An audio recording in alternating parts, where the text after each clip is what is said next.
안녕하세요. 이슈이스타 11월 12일 순서 시작합니다. 도널드 트럼프 대통령이 공화당의 버지니아 선거 승리, 뉴저지에서의 초박빙패로 거대한 정치적 전진을 이뤘다는 사실은 모두 잘 아실 겁니다. 대통령은 이에 그치지 않고 이번 주 초부터 공화당 채찍질을 시작했는데요. 흔들리는 바이든 정부를 더욱 밀어붙이는 동시에 미국이 더 이상 나락으로 떨어지도록 내버려둘 수 없다는 비장한 각오라도 한 듯 보입니다. 공화당 역시 선거 승리에 안주하지 않고 이를 내년도 중간 선거 승리로 연결시키기 위한 전략에 곧바로 돌입했습니다. 우선 미국 전역 연방의석을 검토해 70명 민주당 의원들 리스트를 발표하고 낙선 운동을 시작하려는 겁니다. 이 70석 중 50만 플립된다면 그야말로 완벽한 국정 장악이 이루어지게 됩니다. 이런 가운데 공화당 반트럼프파는 주류 언론과 입을 맞추기라도 한 듯 이번 선거의 결과가 공화당이 트럼프 효과 없이 민주당과 싸워 이길 수 있다는 점을 증명했다고 떠벌리고 있는데요. 이건 영 안 될 말이고 말도 안 되는 억측입니다. 자, 이상 위의 내용들을 주제로 오늘 수다 풀어보겠습니다. 트럼프 대통령은 지난 10일 연설을 통해 만약 우리가 제대로 뭉쳐 일한다면 1년 후 오늘 공화당의 붉은 물결이 미 전역에서 넘실대는 광경을 볼 수 있을 것이며 미국 역사상 최대 공화당 압승을 축하하고 있을 것이라고 말했습니다. 또한 버지니아에서의 압승, 뉴저지, 시애틀, 오하이오에서의 선거에서 확인된 바와 같이 민주당에 대한 국민들의 지지는 거듭 후퇴하고 있다면서 민주당은 부서지기만을 기다리는 카드로 지은 성에 불과하다고 강조했습니다. 특히 대통령은 민주당의 급진 좌파 정책들이 전례 없는 규모로 정치적 붕괴를 맞이하고 있다면 공화당이 단결만 한다면 민주당이 장악한 블루 스테이트에서 그들을 꺾고 승리할 수 있다고 당원들을 북돋았습니다. 그러면서 단결, 또 단결을 강조했는데요. 공화당이 단결한다면 낸시 펠로시의 정치 인생을 끝내버릴 수 있다고 강조했습니다. 공화당이 하원을 장악하면 낸시는 하원 의장에서 물러나는 것이죠. 그럼 낸시는 지대로 아웃입니다. 제발 그리 되길 빕니다. 대통령은 이날 연설에서 공화당의 미래에 대해 큰 비중을 두고 이야기했습니다. 미국을 구하기 위해서는 공화당이 노동자들의 경제적 이익을 위해 치열하게 싸우는 정당, 즉 미국 보통 가정들의 사회적 이익을 위해 대담해질 수 있는 정당과 하나님을 경외하는 문화 가치를 자랑스럽게 옹호하는 정당이어야 한다고 강조했습니다. 또한 누군가는 이것을 미국 포퓰리즘이라고 부르고 누군가는 보수주의라고 부르는데 나는 이걸 통틀어 미국 우선주의, 아메리카 퍼스트라고 부르겠다면서 명칭과 상관없이 이 믿음은 공화당이 승리를 향해 나아가는 최선의 방법이며 유일무이한 방법이라고 굳세게 말했습니다.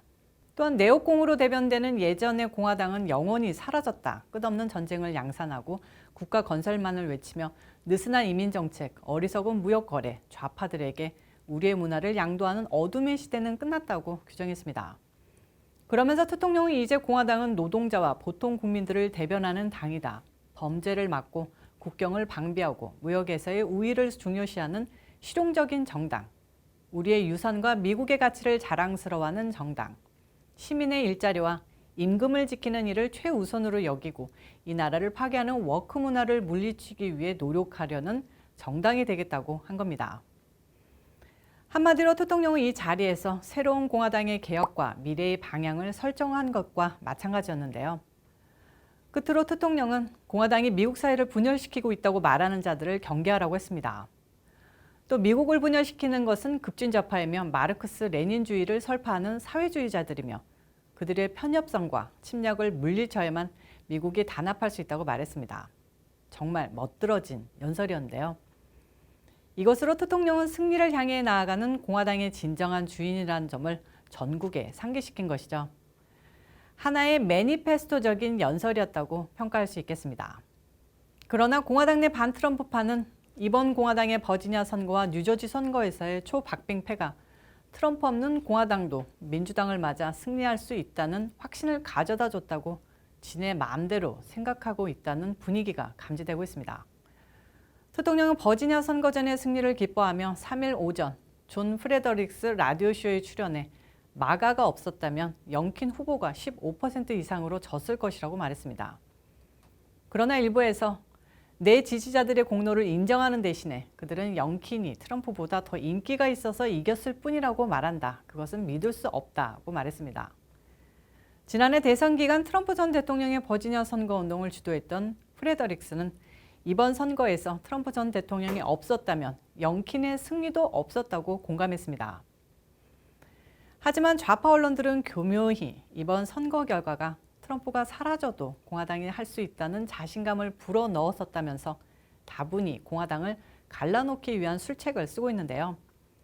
LA타임스는 출구조사에서 트럼프 전 대통령에 대한 버지니아 유권자의 호감도가 40%에 그쳤다면서 민주당 전략의 실패는 버지니아 유권자들이 단지 1년 전에 바이든 대통령에게 10% 차로 졌던 전직 대통령을 갑자기 좋아하게 됐기 때문에 일어난 게 아니다며 영킨 후보는 보수 유권자들의 결집을 유지하면서 스윙 보러들에게 어필하기 위해 트럼프와 충분히 자신을 분리했다고 지적했습니다.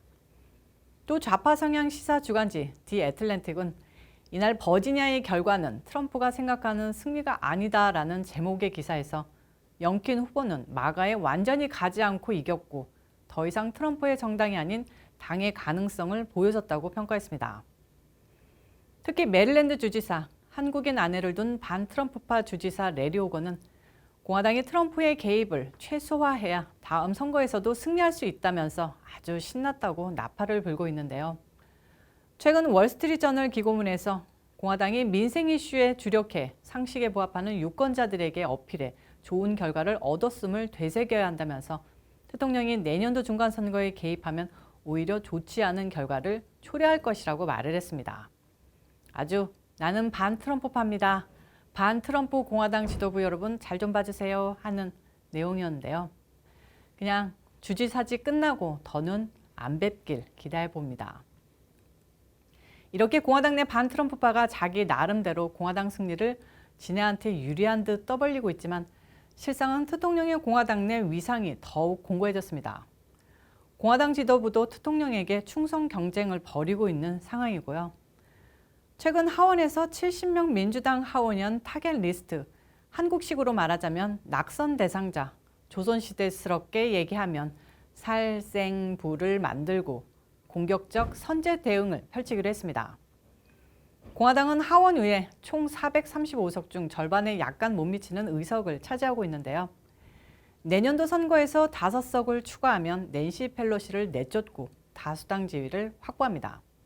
지금 나온 70명 낙선 운동 중 5선거구만 성공해도 성과를 거둘 수 있다는 뜻인데요. 70명 중 절반, 그 이상을 성공하면 앞서 말씀드렸던 대통령의 연설처럼 역사상 최대 규모의 공화당 압승을 읽을 수 있는 것이죠. 오늘 이슈 이슈다의 내용은 여기까지입니다. 잠깐 보너스로 내년도 공화당이 낙선을 목표로 하는 70명의 민주당 의원들을 나열해 보겠습니다. 시간이 조금 남으시면 끝까지 들어보셔도 됩니다. 빠르게 배경 음악과 함께 읽어드리겠습니다. 시작합니다.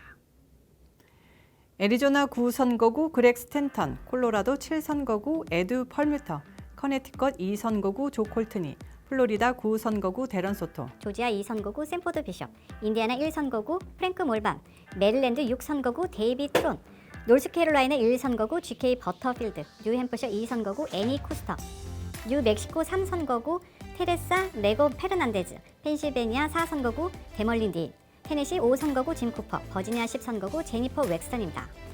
이 13명 의원들은 이번에 새로 발표된 공화당의 전략적 타겟 리스트인데요. 기존의 53명 타겟 리스트에 추가된 겁니다. 나머지 53명도 한번 쭉 가보겠습니다. 그 대신 선거구는 빼고서 소속 주만 말씀드리겠습니다.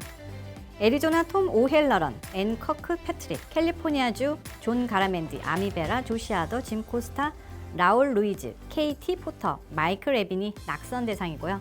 커네티컷 자하나 헤이스, 플로리다 스테파니 머피, 찰리 크리스트, 조지아의 루시 맥베스, 캐롤린 볼덕스, 아이오와 신디 엑슨, 일리노이 마리 뉴먼, 션 캐스튼, 로렌 언더우드, 체리 버스터스, 캔사스주 체리스 데이비스, 멤피스 자하드 골든, 미시건주 댄 킬디, 엘리사 슬로킨, 헤일리 스티븐슨, 미네소타주 앤지 크랙, 딘 필립스, 노스캐롤라이나주 데보라 로스, 뉴햄프셔주 크리스 파파스, 뉴저지 앤디 킴, 조시고 타이머, 톰 말리노우스키, 마이키 쉐럴, 네바다주 수지리 스티븐 호스포드, 뉴욕주 톰 소치, 캐서린 라이스, 션 패트릭 말로니, 앤토니오 델가도, 폴 통포, 조 모렐, 브라이언 히긴스, 오하이오주 팀 라이언, 오리건주 피터 드파지오, 커트 슈레드, 펜실베니아주 크리시 홀라란, 수장 와일드, 맷 카트라이트, 호노렘, 텍사스주 리지 플래처, 비센테 곤잘레스, 헨리 쿠엘라, 콜린 알레드, 파일먼 벨라, 버지니아주 일레인 루리아, 에비게일 스펜버그, 워싱턴주 킴 슈리어, 와이오밍주 론 카이든입니다.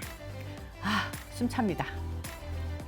이상 총 70명이 살생부에 오른 겁니다.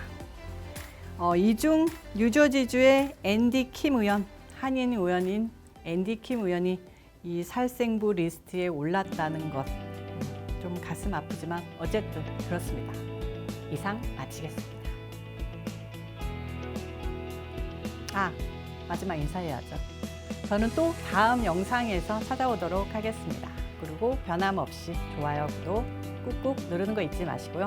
광고 시청도 꼭 시청해 주시면 영상 제작에 큰 도움이 됩니다. 빠이.